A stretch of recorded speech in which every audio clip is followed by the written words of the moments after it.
principio no tiene casi en absoluto que ver con la antropología, pero les va a servir para entender cómo todo esto funciona y cómo encajan las ciencias sociales en todo este proceso histórico, en toda esta eh, secuencia. Se me había pasado algo. Ya, aquí está mejor. Vamos a ver desfilar a varios nombrecitos, ¿no? Son parte de la historia de la ciencia, ¿no? Vamos a llamarle así. Y de repente se puede comprender mejor esto que voy a plantear si recordamos lo que había yo leído en la anterior clase o en la anterior a la anterior, no lo recuerdo. Este segmento de los sonámbulos de Arthur Koestler, en que Koestler, este magnífico tipo, eh, difusor de la ciencia, un tipo extraordinario, Koestler, Arthur Koestler, habrá muerto, no sé, en los 70s u 80s, sufrió la guerra, etcétera, etcétera. Eh, se queja en los sonámbulos con respecto a qué cosa, a, a este cuchillo que corta como si fuera una realidad, como si fuera una torta, las ciencias de la naturaleza de las ciencias del espíritu, ¿no? La historia en el sentido de los hechos históricos, guerras, batallas, personajes importantes de los descubrimientos reales de Copérnico, Kepler, etcétera, etcétera, y que son parte tan fundamental de la historia como los generales y los gobernantes y los reyes, ¿no? Tener cuidado con eso. Y estos nombres creo que son importantes, algunos más que otros. Y siempre fíjense en, en el periodo biológico en que vivieron, ¿no? Y un rey muere en 1705, bien temprano, ¿no? Más o menos contemporáneo de John Locke, qué sé yo, ¿no? Carlos Linneo les va a sonar mucho, de repente lo han visto en el colegio, ¿no? Charles Linneo, Carlos Linneo, Linneo, ¿no? Por la nomenclatura que usa para distinguir especies animales y vegetales, ¿no? 1778, cercano al inicio de la Revolución Francesa. Buffon, más o menos contemporáneo también, arma junto con Linné, pero más es Buffon, el Museo de Historia Natural, creo que se llama. El nombre vulgar es Jardín de Plantas. Bueno, el Jardín de Plantas es el nombre vulgar que involucra todo el complejo, que está en la margen izquierda del Sena, en París, qué sé yo, y que es un referente del descubrimiento en biología, tanto animal como vegetal, y en mineralogía, ¿no? Es el super, ultra museo, qué sé yo. James Hutton, 1797, inglés obviamente. Juan, ba Juan Bautista Lamarck, 1829, escribe cosas, polemiza con otros autores, Saint-Hilaire, más o menos por estos años, y es contemporáneo de Darwin. Owen, más o menos también, 1892, muere bien tardíamente. Este es un autor que todos debemos tener en cuenta, Robert Malthus, 1834. Marx como que medio que lo detesta. Es importante, lo vamos a revisar. Como un referente, ya lo habíamos visto, del idealismo de la Revolución Francesa, Condorcet y su famoso esquís, lo recordarán, 1794, muere más o menos feamente.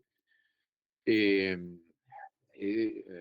Adam Smith, 1790.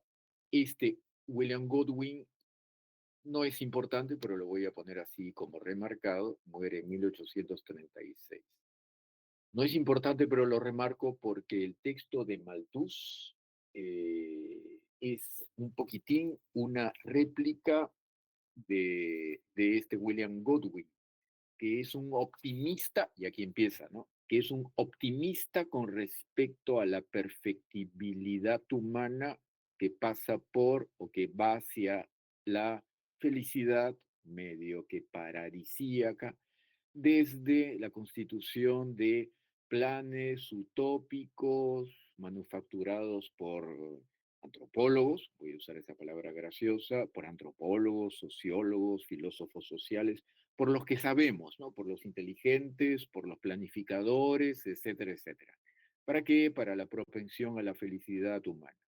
Y Robert Malthus dice, mira Godwin, todo esto que a ti te parece lindo y bello nunca ha existido y nunca va a existir, porque hay condiciones materiales, básicamente de carácter demográfico, que son condición de lo que va a ocurrir con el resto de los aspectos de la vida de los hombres y mujeres en el mundo.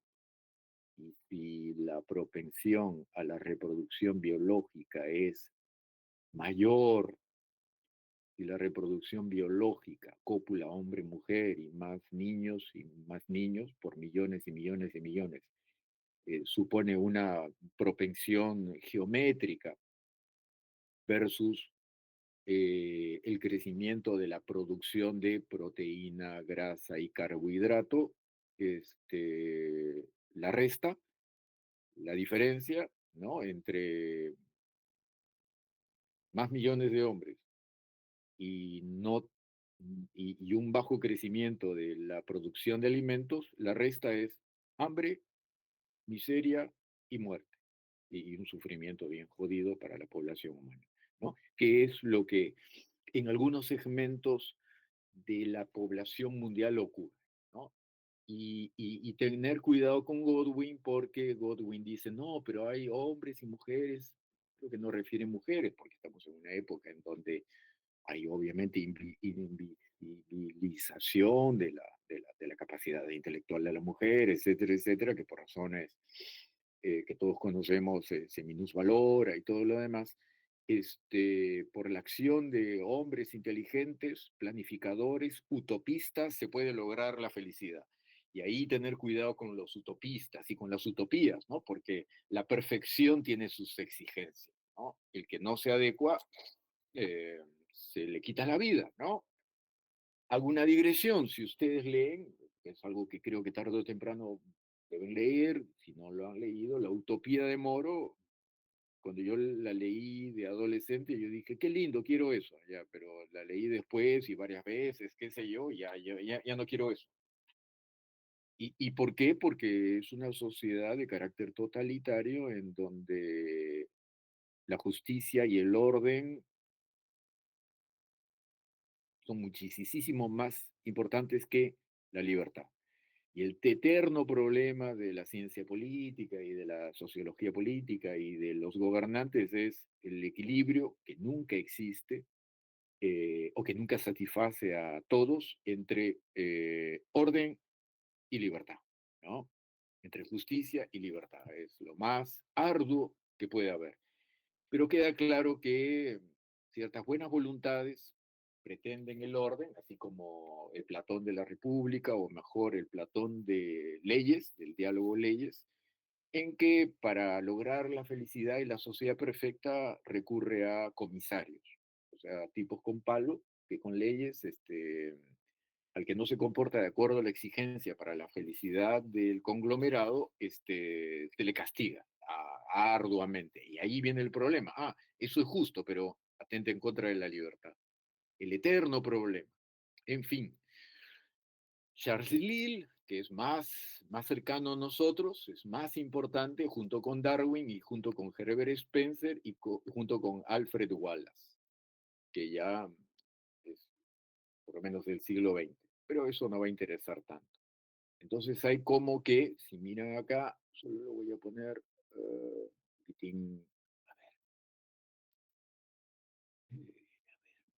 así, ¿no? De repente, por estos grupos, no es tan importante esto, ¿no? Pero solo para que se hagan una idea. Rey, Linné, Buffon, Hutton, Lamarck, Sengler, Owen, Malthus. Luego, Condorcet, Smith, Godwin. Luego, Lill, Darwin, Spencer, Wallace. ¿No? Eso lo vamos a mirar. El desarrollo. Quiero saber si esto sigue viéndose, ¿no? Para ganar tiempo y no sé qué. Eh, Joseph Eduardo, ¿se puede ver la cosa que está acá? Si puede leer la primera, Sí se puede ver, profesor. A ver, lo voy a tratar de leer. de acuerdo. ¿Qué dice? En introducción, ¿verdad? ¿Qué dice la primera Ah, línea? el individualismo de laissez-faire guarda una relación directa con el desarrollo de la ciencia. El ¿Qué? liberalismo económico. Estoy en introducción, abajo, en punto número uno. Hay la introducción, no, la primera línea de lo que estoy mostrando. Desarrollo de ideas evolucionistas. De acuerdo, de acuerdo.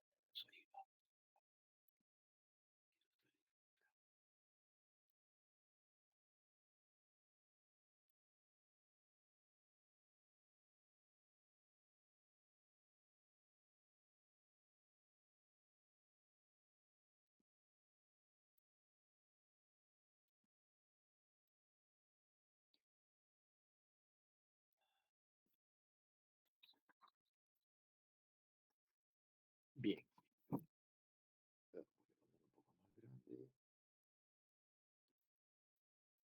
Todo lo que no es ciencias sociales para que se contraste con lo que es ciencias sociales, ¿de acuerdo? Eh, yo le llamo así y esto lo saco de varios autores y la guía es el libro El desarrollo de la teoría antropológica, creo que se llama así, de Harris, pero lo sustento con los propios textos de los propios autores, tipo Malthus o Adam Smith o quien fuera. El desarrollo de las ideas evolucionistas, palabra clave, evolucionismo, 18 y 19, básicamente 18 y 19. En introducción, la raíz de todo, la geología en 18 y 19. Ustedes pueden decir, ¿qué diablos tiene que ver la geología? ¿No? Es decir, las piedras, la superficie, ¿no? La influencia de Lille, la influencia de Malthus, clave es Malthus, Darwin, y luego algo a lo que yo puedo llamar, porque se me ocurrió, antropodicea o filosofía de la historia del evolucionismo.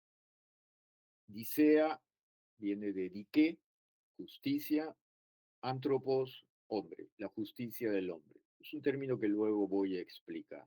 Es decir, cómo tal o cual filosofía o iglesia o universidad o clase social o doctrina política se explica el pasado, el presente y el futuro del hombre, el sentido de la historia, cómo el hombre justifica qué diablos hace ahí, digamos. Y por eso esto dediqué, por el término, lo que termina con dicea, dediqué. Y que es un remedio, este término antropodicea, lo usan varios filósofos, no voy a entrar en el detalle, como una réplica de la palabra de la teología eh, teodicea. Teodicea es ese segmento de la teología eh, que es un segmento en que se racionaliza o se explica por qué un Dios justo permite la injusticia, por qué un Dios perfecto y todopoderoso permite que el hombre incurra en el error y sufra el pecado y vivamos toda la historia del hombre como una larga, extensa e infinita propensión al sufrimiento fruto del pecado original. Mm, Esa es la teodicea. Explica racionalmente por qué diablos sufrimos a pesar de que Dios es perfecto. ¿No? Porque el hombre es imperfecto a pesar de que nuestro creador es perfecto. Nuevamente, no estoy haciendo clase de teología y tampoco soy creyente ni nada por el estilo, solo estoy explicando de dónde viene el término antropodicea. Antropodicea es la explicación secularizada, si se quiere, desteologizada de cómo explicar la historia del hombre y hacia dónde se va y si eso es bueno o malo. Y un sinónimo, imperfecto como siempre, pero sinónimo puede ser filosofía de la historia. Y finalizo con el evolucionismo de Spencer, que es importante, aunque podría no ser tan importante. ¿Sí? Lo importante es la influencia de Malthus, obviamente Darwin, y esto de la antropodicea evolucionista. Introducción. Voy a ir rápido. El individualismo del laissez-faire, del dejar hacer, que es este terminillo que se asimila al liberalismo en general. Dejar hacer es, bueno, las leyes espontáneas de las relaciones humanas deben dejarse trabajar y tranquilos, ¿no? Nada de utopismos con planificación y todo lo demás, ¿no? El individualismo del laissez-faire guardaba una relación directa con el desarrollo de la ciencia. La ciencia es el laissez-faire, el individualismo, el liberalismo. El liberalismo económico y político estimuló el estudio científico. O sea, el liberalismo es no teología, no metafísicas, etcétera, etcétera, ¿no? Para decirlo de alguna manera, el Imperio Español versus Países Bajos, ¿no? Si se quiere, ¿no? El Imperio Español es la estructura burocrática dura, con sostén en la teología, ¿no? Y Países Bajos es el comercio, el ideal de la burguesía. Los adelantos tecnológicos eran esenciales para el mantenimiento del capitalismo, tecnología, ¿no? Revolución científica, revolución industrial. Hubo erosión general de la autoridad teológica a consecuencia del progreso científico. Lo habíamos sugerido en 3 minutos cuando hablábamos de Köstler y los sonámbulos, ¿no? Que estos Kepler, qué sé yo, Copérnico, no querían, descubriendo leyes, acabar con la autoridad de Dios. Todo lo contrario, querían conocer cuáles eran las leyes de la naturaleza que usaba Dios para la creación. Pero 4, 5, 6 generaciones después, ese desarrollo o ese progreso científico limitaron o, sí, pues, limitaron y acabaron poco a poco a lo largo de los siglos XVII, XVIII, XIX con la teología y la autoridad papal y de los reyes con arreglo a la autoridad teológica. Los dogmas teológicos seguían siendo útiles para el control y la disciplina de las masas. Esta es una frase marxista, vamos a llamarle así, ¿no? Es decir, la teología sirve a disciplinar. Pero la tecnología obligó a los teólogos a mantenerse a la defensiva. Esto hasta el origen de las especies. Primera edición, deberían tenerlo todo en sus mentes, 1859, de repente me equivoco, pero es clave el origen de las especies, que destruyó, tampoco lo hizo así de la noche a la mañana, pero fue brutal, ¿no? La autoridad de los teólogos sobre las ciencias de la vida. El éxito de Darwin y no de Lamarck a inicios del siglo XIX se debió a que éste luchó no solo en el asunto de la evolución orgánica, sino también orgánica, animales, sino también y fundamentalmente en el asunto mayor de la evolución geológica y la historia de la Tierra. Clave aquí es evolución orgánica, para decirlo de una manera idiota, el hombre viene del mono, pero irse a algo más complejo, evolución geológica y la historia de la Tierra. La historia de la Tierra es la historia de todo el globo, la parte mineral. Ustedes pueden entender que la vida, en el sentido de lo orgánico, evoluciona un poquitín más rápido que lo inorgánico, que la Tierra. Para conocer la historia de la Tierra no necesita, digamos, un año no basta, ¿no? Una década, un siglo, ¿no? Sino miles de años, no, millones de años, ¿no? Entonces ampliamos el espectro temporal Y si hacemos una línea de izquierda a derecha, horizontal, vamos a tener que, y lo dividimos en segmentos, esos segmentos no van a ser meses o años o décadas o siglos, sino cientos de miles de años, ¿no?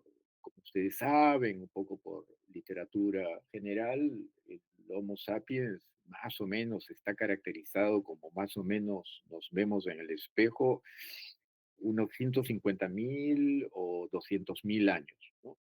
El eterno problema es saber si hemos sido más o menos iguales y la estructura neuronal ha sido más o menos la misma y su fisiología durante decenas de miles de años, ¿no? 80.000 años atrás, 70.000, 50.000, 20.000, 10.000, nos acercamos ya. Y solo por el 10.000, un poquito antes, eh, eh, la cría de animales, 8.000 por ahí, 7.000 por ahí. Y la agricultura solo hace 5.000. ¿Y qué hizo el hombre en el 10.000 hacia atrás? En 20.000, 30.000, 40.000. ¿No? Eso es lo que no se sabe con total seguridad, ¿no? ¿Por qué? Este, siempre tengo que detenerme, ¿no?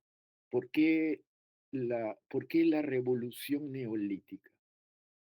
Muy tardíamente, ¿no? La revolución neolítica es la agricultura, ¿no? Y luego, muy rápido, revolución neolítica, no sé, 4.000, 5.000, 6.000, 7.000, por ahí. Y muy pronto la revolución industrial, ¿no? O sea, ahorita, ¿no? 17, 18, ¿no?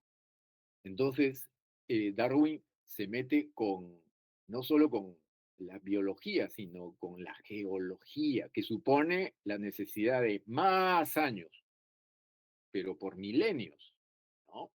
La geología, 18 y 19, voy rápido. En el 18 la geología estaba limitada a la autoridad bíblica. Si ustedes leen exégetas del 19 sobre la Biblia dice, el hombre, Dios creó el mundo hace 5.000 años. Y atrás que había, nada. Ex nihilo, ¿no? La creación desde la nada. El Génesis y los estratos de la Tierra contaban la misma historia. Mira, ¿no? Los fósiles de animales extintos, ¿no? Los fósiles de dinosaurios, qué sé yo, se explicaban por el hecho de que no todas las especies lograron subir al arca de Noé, literalmente, no es broma ni chiste. Y aquí empieza el asunto con este James Hutton, Teoría de la Tierra, 1788, más o menos por el apogeo de la revolución industrial, ¿verdad? ¿Quién es Hutton? Es un escocés, curioso, ¿no? Es un británico. Muere en 1790 y tantos, antes de 1800, y es aquello que se conoce como la escuela eh, eh, vulcanista. Vulcanista porque la palabra volcán viene de vulcano, ¿no? Entonces observa que la formación de la Tierra es básicamente a partir de la erupción de volcanes en un momento en que la Tierra estaba toda caliente, fruto de no se sabe qué. Ahora sí se sabe, ¿no? Pero no se sabía la razón. Entonces, si ustedes salen a la calle y ven los cerros, lo que fuera, el mar, todo eso es fruto de la acción a lo largo de millones de años de volcanes. Y se requería de muchos millones de años para explicarlo. Versus la teoría que estaba en boga antes de Hutton, de este Gottlieb, Werner, Robert y Robert Jameson, que es aquello a lo que llamamos escuela neptunista. Neptuno, el dios del agua, de los mares, y que dicen algo un poquitín opuesto, y que es que, se puede decir algo así como, eh, que es el agua la responsable de la formación de la corteza terrestre. Eh, Queda claro que hay una combinación de ambos, pero en lo sustantivo, el discurso de Hatton es más verosímil, verídico y contrastable con la realidad que el neptunismo anterior. Escuela vulcanista también es sinónimo, hay otro término para vulcanismo, del dios Vulcán o del dios del fuego, etcétera, etcétera. Eh, mm, Plutonista es la palabra, ya me viene a la mente. Plutonista, plutonista. Pero no porque Hatten diga esto es que es más interesante o más verosímil. Este Hatten en este texto remite eh, a una palabra, a que el desarrollo de la Tierra se explica por procesos y leyes físicas que aplican a todo el orbe, a todo el planeta Tierra. Y usa la palabra uniformismo. Entonces, vulcanismo, sinónimo de plutonismo, sinónimo de uniformismo. También he leído, no lo leí en inglés, sí inglés, pero no tanto, uniformitarismo, ¿no? Que ya creo que es una muy mala traducción al castellano, ¿no? Y que remite a que hay una invariabilidad a lo largo del tiempo de la aplicación de las leyes, de los procesos, de las leyes físicas y de la evolución. Es decir, no es que, no, aquí aplica tal cosa, no, aquí lo explico de otra manera, aquí lo explico de otra manera. Este Hutton es más, ¿cuál es la palabra? Científico, ¿no? Es decir, las leyes de la física aplican a todo el orbe y el proceso es más lento y la geología de todo el planeta Tierra no se debe tanto a la acción del agua, sino a la acción de los volcanes. Y para eso necesito tiempo. Lo estoy diciendo de una manera figurativa, necesito tiempo. Y por tanto le mete más tiempo a la historia de la Tierra que esos vulgares 5.000 años con que estos autores pueden jugar por su neptunismo, porque su neptunismo, miren el ecran, su neptunismo hace sentido con, lo digo de una manera muy simple, el arca de Noé. Avanzo. Y aquí aparece Lamarck, un tipo notable. Un texto, hay varios textos, algunos están en internet, en castellano y en francés también. Hidrogeología de 1802. 1802, o sea, es medio contemporáneo de Hegel, de Kant, ya un poquitín viejito, ¿no? Puedes pensar en eso, ¿no? Lamarck, o sea, había, no sé, la filosofía, pero también la ciencia. La Tierra tiene varios miles de millones de años de existencia. Wow. Idea más despreciable que la de que los hombres descienden de los peces. Lamarck sabía que la oposición a la evolución orgánica era la resistencia contra la cronología larga. Es decir, hey, tener cuidado con la cronología larga, porque eso puede atentar en contra de la teología. Quiero citar eh,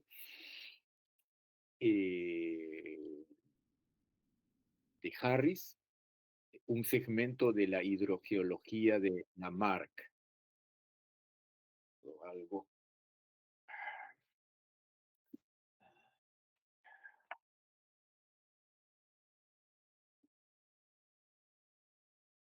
Esperen un momento.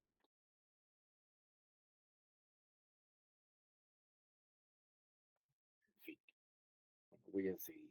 Este, tengo un tema familiar. Alguien en mi familia ha sido hospitalizado hace unos minutos, pero en fin, vamos a seguir. Cita de Lamarck, Jean-Baptiste Lamarck.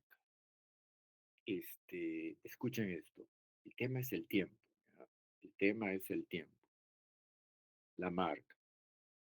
El hombre que juzga la magnitud de la duración solo en relación consigo mismo y no con la naturaleza, ¿no? Antes de que yo naciera, wow, la prehistoria, ¿no? Indudablemente no encontrará nunca en la realidad las lentas mutaciones que acabo de exponer y en consecuencia creerá necesario rechazar sin más examen mi opinión sobre estos grandes temas. Es decir, este, necesitamos tiempo. Y Lamarck propone más tiempo. Y vamos a ver que Hutton también propone más tiempo y otros autores proponen más tiempo. Los que proponen más tiempo primero son los que trabajan la geología, la historia de la Tierra.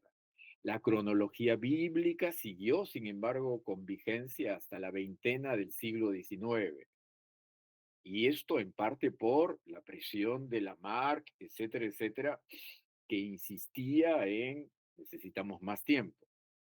Hay otro autor naturalista que trabaja zoología, Georges Cuvier, y otro Buckland, a quien yo no conozco, a este Cuvier sí lo conozco, que postulan aquello a lo que llamamos catastrofismo, un catastrofismo de catástrofe. Y quienes tratando de explicar los fósiles, etcétera, etcétera, entienden que no hubo un diluvio, sino docenas de diluvios. Y con esto intentan, todavía se mantenían no tan modernos y no tan abogadores de la ciencia moderna, salvaron la historia bíblica.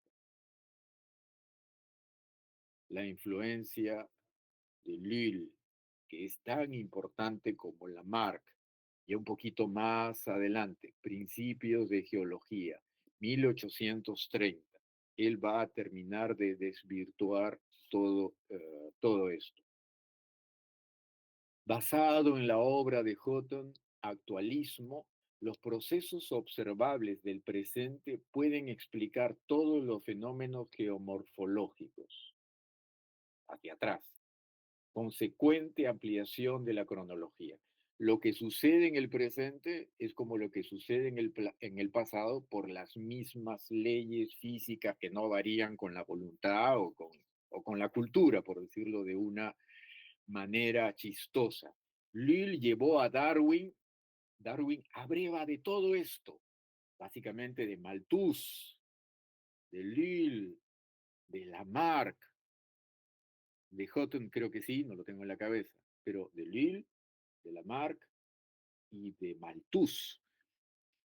Los conceptos fundamentales del biólogo naturalista Darwin los sacan del demógrafo Malthus.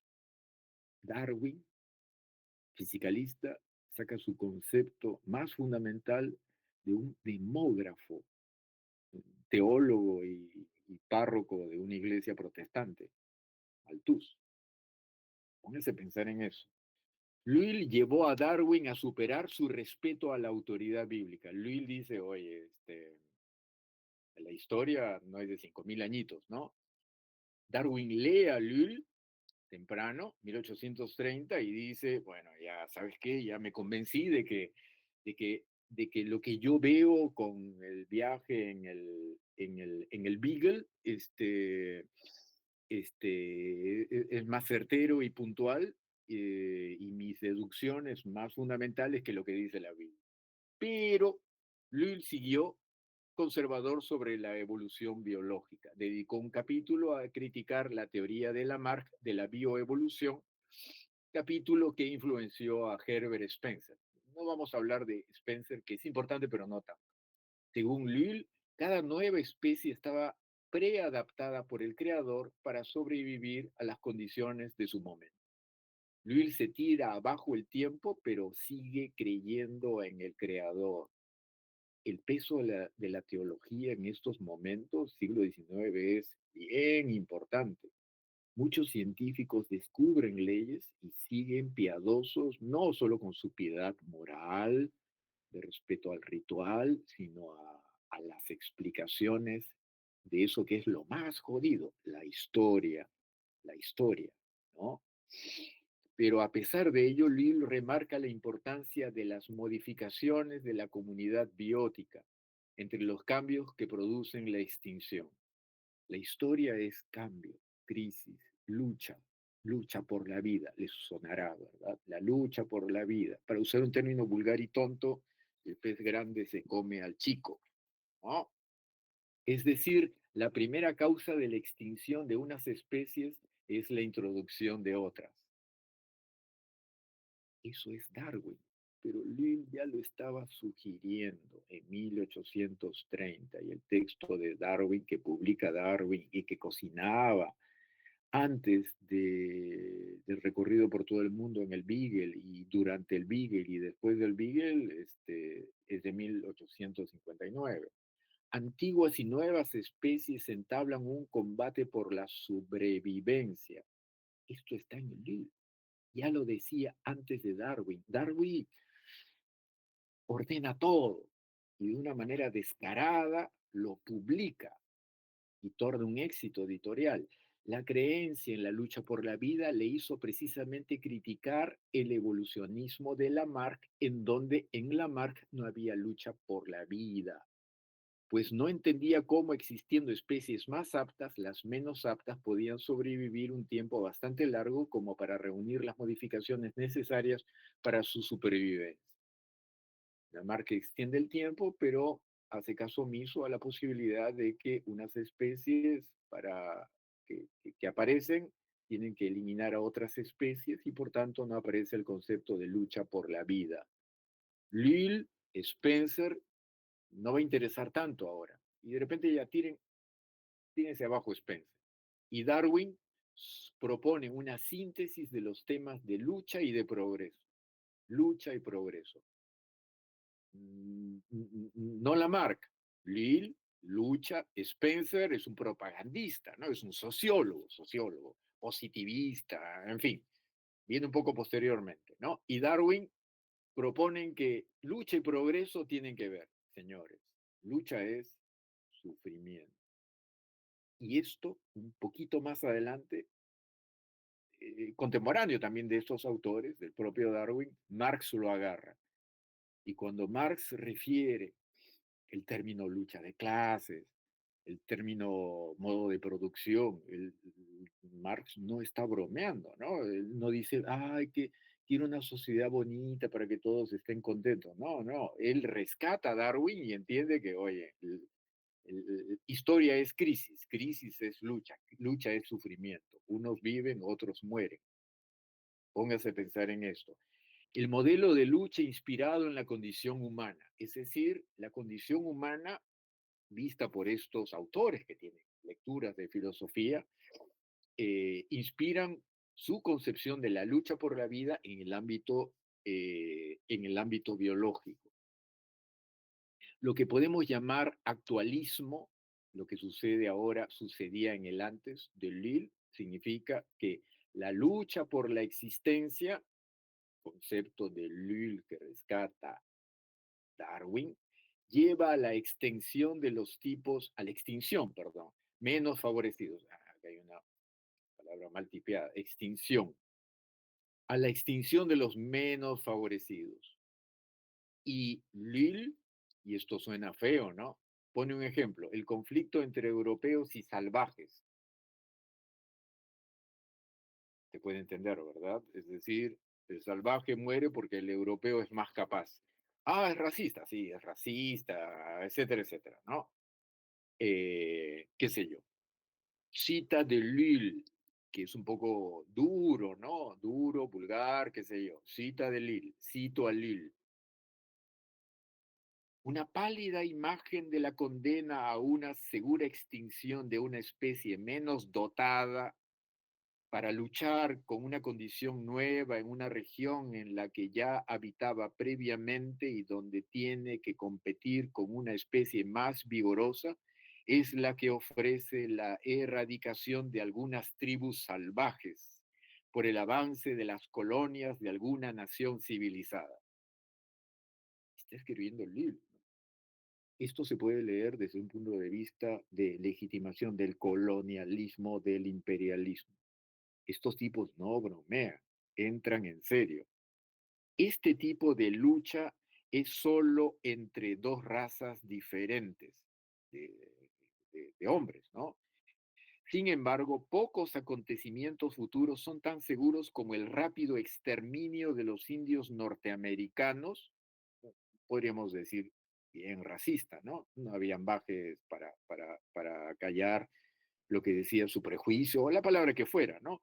Y de los salvajes de Nueva Holanda en el curso de unos pocos siglos, tras lo que estas tribus no se recordarán más que en la poesía y la tradición.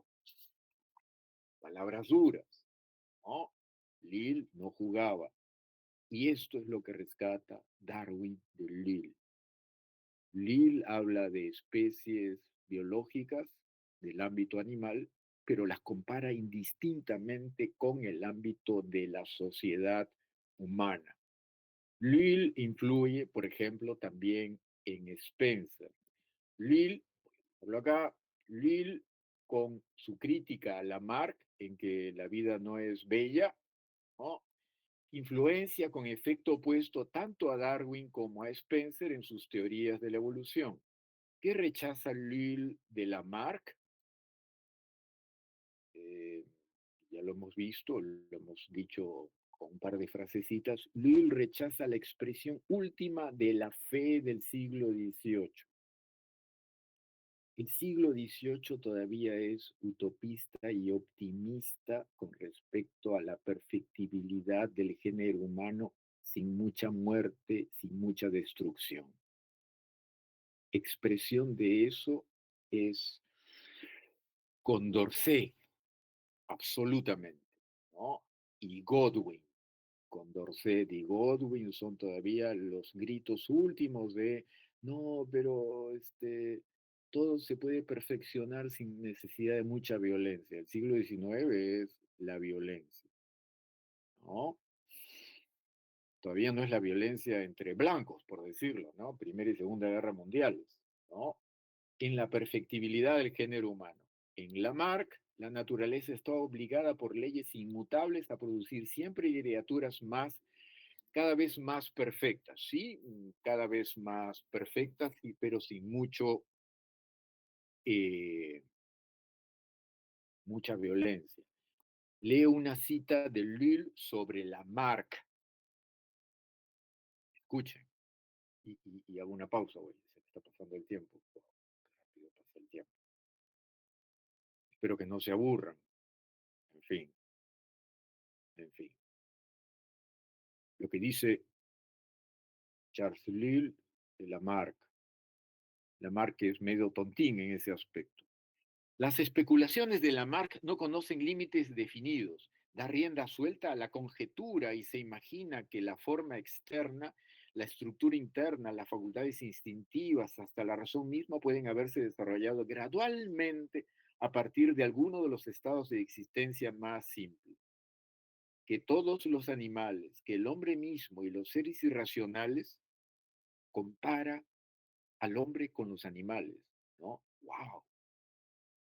En el Perú eso existía en el 19, siquiera existía en el 20, ¿no? Pueden haber tenido un origen común, que todos pueden ser parte de un esquema continuo y progresivo de desarrollo desde lo más imperfecto a lo más complejo. Ese es un principio del evolucionismo. En dos palabras, muy vulgar, porque cada uno lo desarrolla con detalle. El evolucionismo supone que todo lo inmaterial, no, lo no biológico, lo inorgánico, con la ecología entera, ¿no? La Tierra evoluciona. De lo más simple a lo más complejo. Lo orgánico evoluciona. De lo más simple a lo más complejo. El ser humano evoluciona. De los salvajes a los civilizados. Perfectibilidad. Perfectibilidad. Y por fin, sigue diciendo Lull de Lamarck, pospone su creencia en la elevada genealogía de sus especies y como si fuera en compensación, mira hacia adelante, hacia la futura perfectibilidad del hombre en sus atributos físicos, intelectuales y morales. Y rescato una cita casi literal de Marvin Harris, lo que le parece absurdo a Lewis es el tema central de Spencer. El universo supone un esquema continuo y progresivo de desarrollo que supone los fenómenos inorgánicos, orgánicos y superorgánicos. Y aquí nuevamente aparece esta palabrita que luego la vamos a ver que es el concepto de superorgánico. Le habíamos referido en la clase anterior, eh, presumo que ustedes lo recuerdan. La influencia de Malthus, y aquí viene ya lo que empieza a ser más duro y qué sé yo, pero antes hago, por favor, una pausa, es 12:26. Solo 5 minutitos, por favor, ¿de acuerdo? Para no perder el hilo y el entusiasmo. Uh,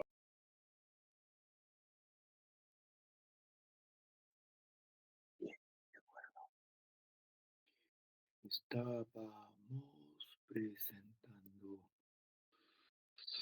y vamos a entrar donde el señor Lul, perdón, el señor Malthus. Vamos donde Malthus.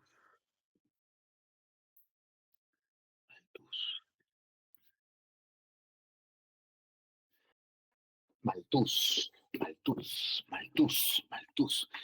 Malthusiano, ¿no? En fin. Eh, el fundamental título de este autor es, el título así en simple es Primer ensayo sobre la población. Pero, el título original es un poco más extenso. La primera edición es de 1798. Es muy conocido este texto, muy conocido. Demógrafos, economistas, etcétera, teóricos de la economía, de la administración, siempre trabajan en este texto, que dice cosas interesantes, pero que en el presente no tienen trascendencia porque él escribía y publicaba en pleno desarrollo de la producción industrial y no ya en el resultado, supongo que nada malo de la revolución industrial, cuando había un problema marcadamente serio de oferta-demanda, de necesidad de materia prima, de sofisticación no tan perfecta de la máquina, de una producción masiva que no era tan exorbitante y beneficiosa para la población humana como la que hay en el presente, que abarata a precios ridículos productos de primera necesidad, etcétera, etcétera. El título original de Malthus, lo tengo en inglés, An Essay on the Principle of Population as it Affects the Future Improvement of Society with Remarks on the Speculation. Speculation suena pues a tontería, ¿no? Especulación. Yo no estoy aquí para especular, sino para describir, conocer, explicar la realidad. On the Speculation of Mr. Godwin. O sea, como habíamos dicho hace 1 hora y media, Malthus le tira barro a Godwin, a este tipo ingenuo, ¿no? Optimista, así como Condorcet, ¿no? Repito el título completo de Malthus, An Essay on the Principle of Population, ¿no? Ensayo sobre los principios de la población as it affects y cómo afecta al futuro del desarrollo de la sociedad, o sea, piensa en el futuro, con algunos apuntes, with remarks on the speculation, o sea, la cojudiciation, ¿no? De Mr. Godwin, que dice tonterías, ¿no? Eso es Malthus.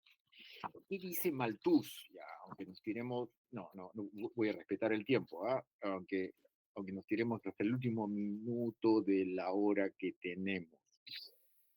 Vamos a lo pertinente. No voy a citar la página ni nada, pero en fin, texto de Malthus, tengo una edición X. He leído con sumo agrado, dice Malthus, ¿no? En esto que escribe en 1798, algunas de las especulaciones sobre la perfectibilidad del hombre y la sociedad. Qué bonito. Hablando de Godwin. Me he sentido reconfortado y deleitado por el cuadro encantador que nos presentan. Escribe con ironía, ¿no? Está burlándose de Godwin.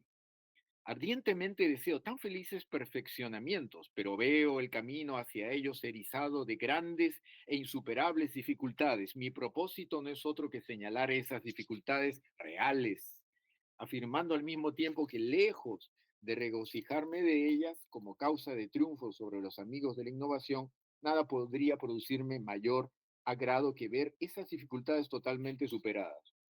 Pero vamos a ver que él va a decir, no, no, no se van a poder superar. Ah, perdón, sí se va a poder superar. ¿Con qué? Con hambre y muerte. El principal argumento que pienso esgrimir no es ciertamente nuevo y lo refieren Hume, el, el, el, el, el, el el británico Hume, Adam Smith, el británico Adam Smith, etcétera, etcétera. El motivo de la negligencia que hay por parte de los defensores de la perfectibilidad humana no es fácil de explicar. No puedo poner en duda el talento de hombres como Godwin y Condorcet, lo refiere. No quiero tampoco dudar de su sinceridad. O sea, son buenos tipos, ¿no? Pero intelectualmente son medio tontines. A mi modo de ver, las dificultades para llegar a una sociedad perfecta parecen insuperables.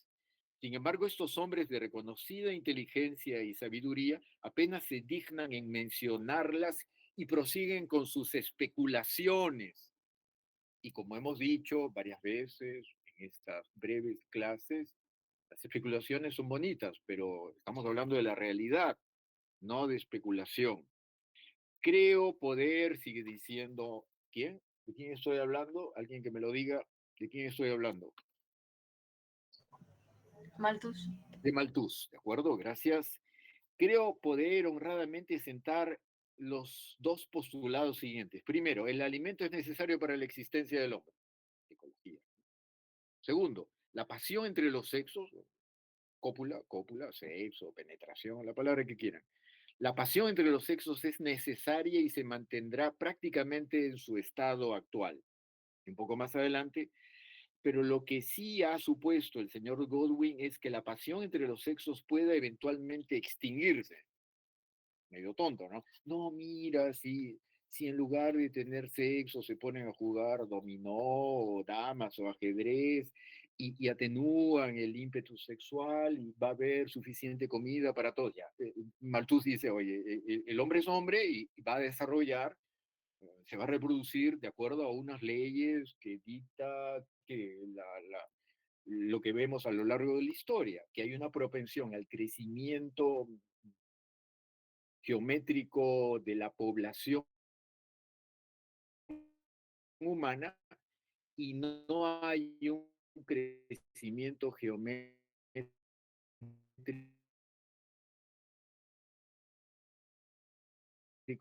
sino solo el que nada. ¿Qué pasa con él? Se muere. Esa es su tesis. Considerando aceptados mis postulados, afirmo que la capacidad de crecimiento de la población por la cópula carnal, ¿no? Por la biología, lo animal, lo mamífero, ¿no? Es infinitamente mayor que el obstáculo, aumenta en progresión geométrica. ¿Qué obstáculo hay para que decrezca? Peste, hambre, sufrimiento, inundaciones, ¿no? No sé. Los alimentos solo aumentan en progresión aritmética, etcétera, etcétera, etcétera. Ese es su tesis. Entre las plantas y los animales sus efectos son el derroche de simientes, la enfermedad y la muerte prematura. Entre los hombres es la miseria y el vicio. El resultado es la miseria, el vicio, el hambre.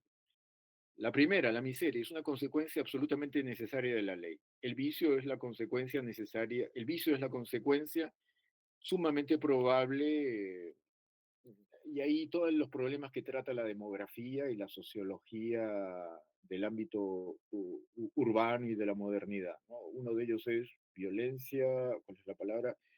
Violencia, fuera de la ley, estamos viviendo en el presente de alguna manera. Y la razón de la imperfectibilidad, sigue diciendo Malthus, esta naturaleza desigual entre las dos fuerzas de la población versus la producción de la tierra y aquella gran ley de nuestra naturaleza en virtud de la cual los efectos de estas fuerzas se manifiestan constantemente nivelados, constituyen la gran dificultad insuperable de la perfectibilidad de la sociedad. No veo manera por la que el hombre pueda eludir el peso de esta ley, que abarca y penetra toda la naturaleza animada. Ninguna pretendida igualdad ninguna reglamentación artificiosa del ámbito agrario, por muy radical que sea, podrá eliminar la presión de esta ley. O sea, ningún ajuste utópico de una sociedad perfecta, hecha por especialistas, por planificadores, lo va a solucionar, etcétera, etcétera, etcétera. Voy a dar, porque ya nos está ganando el tiempo, dos razones por las cuales esto que dice el autor es algo relativo. Uno, eh, el desarrollo de la producción industrial ya entrado siglo XIX demostró tener un poder enorme de producción de bienes y servicios a costa de insumar mano de obra de niños y mujeres y viejos y mujeres con, eh, eh, eh, con embarazo, etcétera, etcétera, ¿no? Es decir, brutal, ¿no? Ausencia de leyes sociales y todo lo demás. Y solo en el siglo XX, en determinados segmentos de la población humana, en el globo, supuso bienestar hasta cierto punto, ¿no? Y la otra razón de por qué esto funciona, pero no absolutamente todo el globo terráqueo, bueno, por el fenómeno o la administración del imperio o del colonialismo que beneficia solo a determinados segmentos poblacionales ubicados en determinados lugares del globo, como, ¿cuál es la palabra? Eh, Enclaves comerciales, enclaves industriales, ciudades industriales, estados, repúblicas, estados que se dedican exclusivamente al comercio, ¿no? Y que funciona con una lógica de centro-periferia. El centro beneficiado de la acumulación de capital, etcétera, etcétera, y la periferia, que es aquello que se usa, tanto la superficie como la profundidad de la tierra, ¿no? Caucho, cacao, petróleo, carbón, etcétera, etcétera, etcétera, etcétera, como eh, los individuos que están en la superficie, que son los seres humanos, que son también tratados como parte de la naturaleza, ¿no? Cuya lógica es dominarlos. El hombre domina la naturaleza, decía, lo habíamos dicho dos veces, Francis Bacon, ¿no? Pero el hombre también domina, el hombre también es parte de la naturaleza y hay hombres que dominan a otros hombres como si fueran entidades naturales o biológicas, deshumanizándolos, ¿no? En este texto no, no, voy a entrar ya al detalle de la crítica a Condorcet, pero escribe sobre su esquiz y luego sobre Godwin en el capítulo 10, ¿no? Este, se hace referencia a John Locke también, pero no vamos a entrar ahí y solo quiero terminar con dos segmentos. Uno sobre Godwin y lo otro que está al final del libro de Malthus. De Godwin, ¿no? Estoy obviamente caricaturizando un poquitín a, a Malthus y también a Godwin. Godwin tiene toda una historia. Es interesante Godwin como personalidad y todo lo demás, pero bueno, correspondiente a la historia de las utopías también. Dice sobre Godwin Malthus, el sistema de igualdad, una palabra tan cara a la política, sobre todo de izquierda, ¿no? A los políticos también de derecha, ¿no? Jugando, ¿no? Con el término igualdad, todos somos iguales, ¿no? Egalité, ¿no? Uno de los hitos de las palabrejas mágicas de la Revolución Francesa. Todos somos iguales, ¿no? Igualdad, igualdad, igualdad. El sistema de igualdad que propone el señor Godwin es sin duda alguna, está ironizando, el más hermoso y seductor de todos los que han aparecido hasta la fecha. Está burlando, ¿no? Está burlando. Un poco más adelante.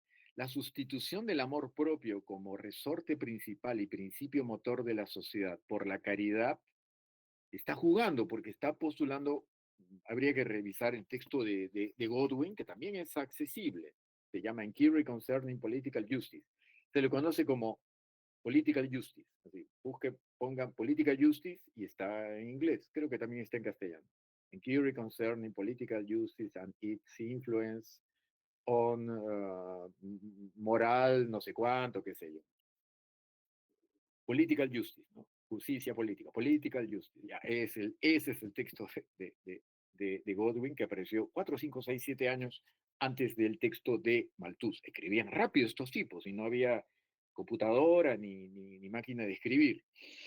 El sistema de igualdad que propone el señor Godwin es el más hermoso y seductor que ha aparecido hasta la fecha. La sustitución del amor propio, qué feo, el amor propio, el individualismo, ¿no? Esto es muy liberal. Como resorte principal y principio motor de la sociedad, por la caridad cristiana, ¿no? Es algo que debemos anhelar con toda devoción. Qué lindo y qué bonito, ¿no? Pero, en pocas palabras, es imposible contemplar el conjunto de este hermoso cuadro sin sentir una profunda alegría y emoción y admiración, sin concebir el ardiente deseo de ver llegar ese periodo de su realización. Qué lindo, ¿no? Ya. Pero, sigue diciendo, jodiéndolo a Godwin, pero hay, este momento no llegará jamás. Todo ello es poco menos que un sueño, una hermosa visión producto de la fantasía.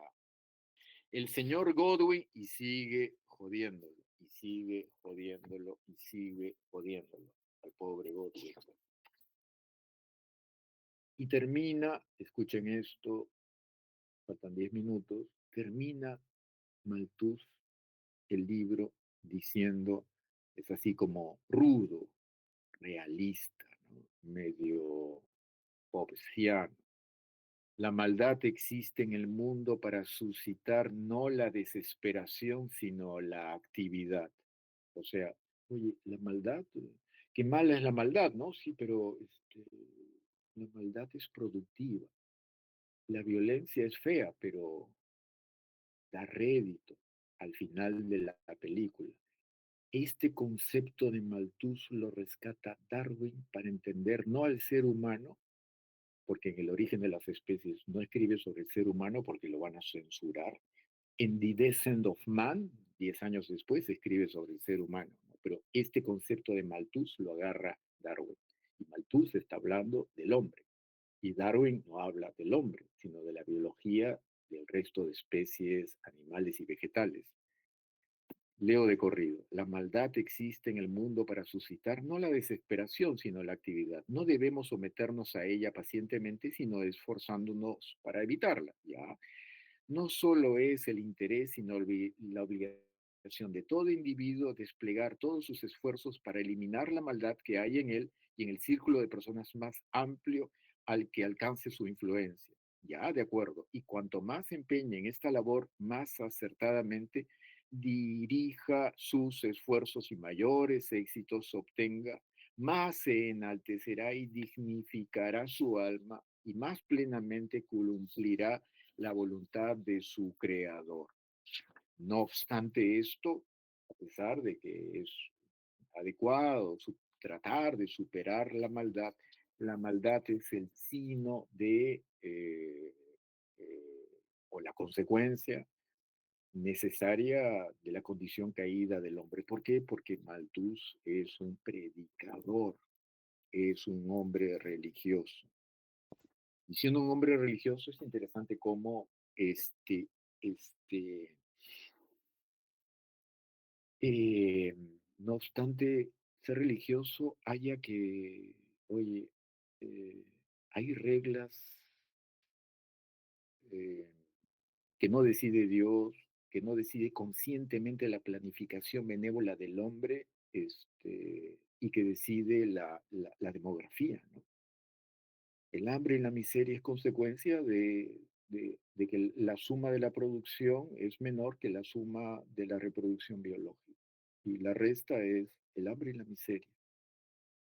Esto lo rescata también Marx para decir, ah, pero tú eres un infeliz porque estás presuponiendo que esa maldad del hombre no se puede superar porque los ricos eran ricos y los pobres pobres. Pero Marx dice, sí, acepto la violencia, pero no la violencia del rico y del capital, porque el obrero se puede subvertir este orden. Y ahí está lo fascinante de cómo Marx también rescata a Malthus, ¿no? Y dice, sí, la violencia, pero le voy a dar vuelta, vamos a llamarle así,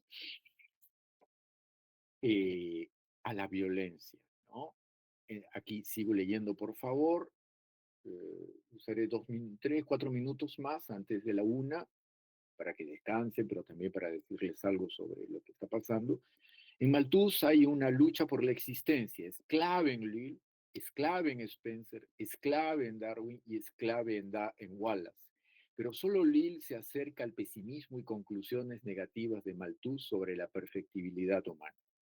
Entonces hay una influencia de Malthus, 1797, en Lamarck, que escribe por ahí, y a inicios del siglo XIX, y en Lille, que escribe en los 20, 30 del siglo XIX, y en Spencer, Wallace y Darwin, que escriben en pasados los años 50 del siglo XIX. En Darwin y en Spencer intentaron probar que una parte de la teoría de Malthus era exacta y la otra errónea. Malthus y Darwin, el papá de casi todo, Malthus y Darwin, eh, coinciden en el concepto de esto de la violencia como la guía que apunta al mejoramiento de la vida, de la ecología, si se quiere. Darwin atribuyó el principio de selección natural a su lectura de An Essay on the Principle of Population. Vinculado a eso, un momento,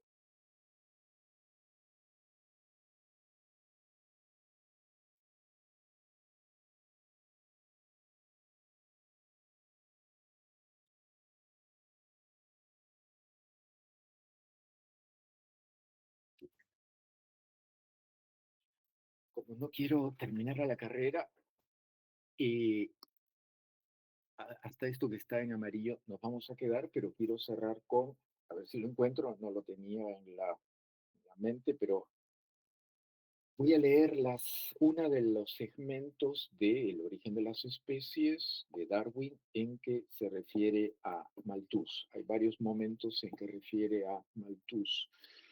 Eh, Hay un primer momento que es absolutamente clave. Y es obviamente en la introducción porque es el concepto clave de Malthus. Malthus trabaja demografía humana que rescata Darwin para su biología de los animales menos el hombre. Leo en la edición Sarpe, página 56. Dice Darwin, ¿no? Este texto del año 59, ¿no? 1859, el origen de las especies. En tal capítulo se examinará la lucha por la existencia, que es el concepto, entre todos los seres orgánicos a través del mundo. Nunca dice hombre porque lo van a censurar, ¿no? Entre todos los seres orgánicos a través del mundo. A través del mundo es en todo el mundo y a lo largo del tiempo. Lo que sigue inevitablemente de la elevada razón geométrica de su aumento. Esta es la doctrina de Malthus aplicada al conjunto de los reinos animal y vegetal. Darwin, naturalista, biologista, rescata un concepto demográfico que se aplica originalmente a la población humana para estudiar la población animal. Eso es lo fascinante. Aplicada, repito, al conjunto de los reinos animal y vegetal, la doctrina de Malthus. Y sigue diciendo, como de cada especie nacen muchos más individuos de los que pueden sobrevivir y como consecuentemente hay que recurrir con frecuencia a la lucha por la existencia, se deduce que cualquier ser, si varía, aunque sea levemente, de algún modo provechoso para él, y ahí la variación de las especies y la evolución, el que evoluciona más, mal, desaparece porque no es funcional a propender a la vida. Bajo las complejas y a veces variables condiciones de vida tendrá mayor probabilidad de sobrevivir y de ser así seleccionado naturalmente. Palabra clave, selección natural. Y aquí no hay sino lucha por la existencia. Yo dije vulgarmente, el pez grande se come al chico. No es grande a chico. Es el que se adapta versus el que no se adapta. Y selección natural es el principio. Vamos a ver que ningún, escuchen esto y con esto termino la cosa, ningún antropólogo, ningún sociólogo va a explicar la historia del hombre por la lucha animal que se sacan ninguno. En antropología eso no existe. Pónganse a pensar en eso. En contra un poquitín del sentido común. ¿Por qué yo rescato cosas que ustedes luego ya no van a conocer o leer? De repente no van a volver a Malthus nunca, o Lille, o, o Condorcet, ¿no? Condorcet, ¿no? De repente vamos a revisar algunas líneas de Condorcet. Porque todos estos hacen algo que es un antecedente interesante, pero que ningún antropólogo lo va a rescatar. No hay lucha por la vida en ningún antropólogo y en ningún sociólogo, como hemos visto en los antecedentes, ¿no? Hasta ahora. Esa es la moraleja de esta clase. Lo dejamos ahí. Me queda minuto y medio, lo dejamos ahí. Esto es, diría yo, fundamental. Y todo lo que yo refiero, carajo, machuca un botón y aparece todo Darwin, todo Spencer y ya está en castellano. ¿No? Malthus está en castellano desde hace décadas. Condorcet, el esquís. Esquema de un cuadro histórico del progreso del espíritu humano está en castellano desde hace 20 años, etcétera, etcétera. Lo último, dejo de presentar, eh, tendría que usar más tiempo, ¿no? Pero la verdad no sé qué diablos decir respecto de la situación que vive el Perú cuando la administración de la propia universidad creo que ha contribuido a lo largo del tiempo con este problema serísimo de inestabilidad política, de injusticia y de privatización de la seguridad, ¿no? Y que concreta en que este marinero de agua dulce, congresista,